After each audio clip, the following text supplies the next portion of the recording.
My dad was a stone sculptor, and against his advice, I became an artist too. From him, I learned how to work with stone, but at some point, that material became too boring and limited to me. So I switched to metal and started to build airplanes and machines. This guy here is about 4 feet across and is made to be hanging from a wire. The one here is a little smaller, about 3 feet, and it's also a hanging piece. I have no idea how many planes and plane-like contraptions I've built over the years, lots. My airplanes always had a resemblance to insects. I always tried to give them personality and character, like they have a life of their own. I built this one more than 25 years ago, and it's still one of my favorites. For one thing, it's big. Also, I obviously was more concerned with aesthetics than with physics, so it's doubtful it can fly, even though that seems to be its sole purpose. I also think it's elegant and graceful in its own way, but I'm biased. This is my favorite photograph because this was the first time one of my planes actually became airborne. It was going to a show that day, and they had this huge crane come and pick it up. It had a pretty good size. The wingspan was about 17 feet or so.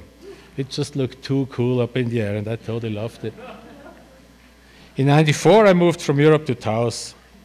This is outside my studio where I'm about to hoist this butterfly sculpture on its pedestal with my tractor that looks like a sculpture itself, which is why I had to buy it, of course.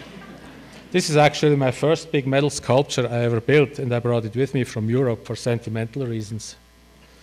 My overflowing studio with some of my newer stuff. When I moved here, I started to incorporate other materials in my work.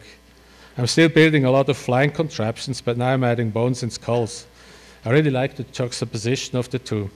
Both have this nice color and patina. Not all of them have wings though, some just have wheels, but they all look very mobile, just the same. My friend Zeckler called this one Cyborg, and the name stuck with it.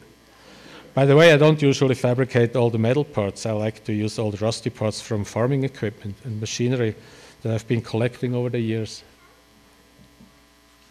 A couple of years ago, I started a series of fish sculptures.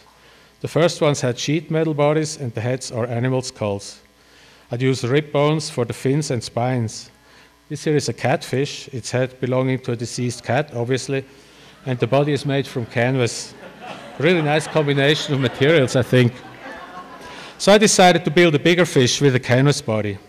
First, I poke around in my skull archive here for the right skull for my fish.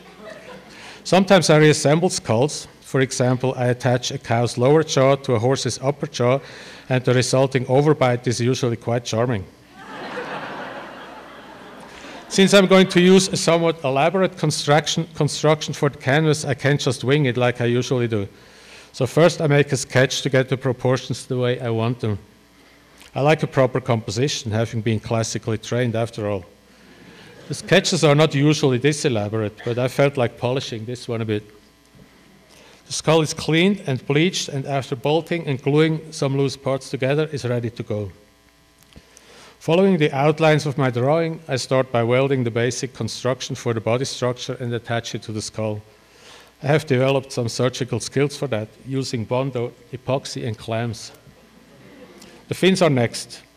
I like everything to be kind of anatomically correct, so I consulted my fish book to ensure the proper amount and positioning of the fins.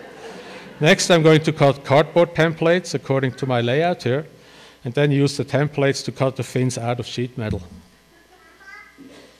For this piece, I decided not to use very rusty metal, but instead to use clean sheet metal with just a slight rusty patina. I'm cutting the fins out of the sheet and then use this chisel to hammer veins, or whatever they're called, on my anvil. I realize I have to do this from both sides and then flatten them with a soft hammer. I'm using a small chisel and different files to abuse the ends of the fins and get them frazzled, and then I'm happy with the way they look. Now I start to weld them to the corpus one by one. But the whole time I have to have a spray bottle with water next to me in order to cool the hot metal before it jars and blackens the skull.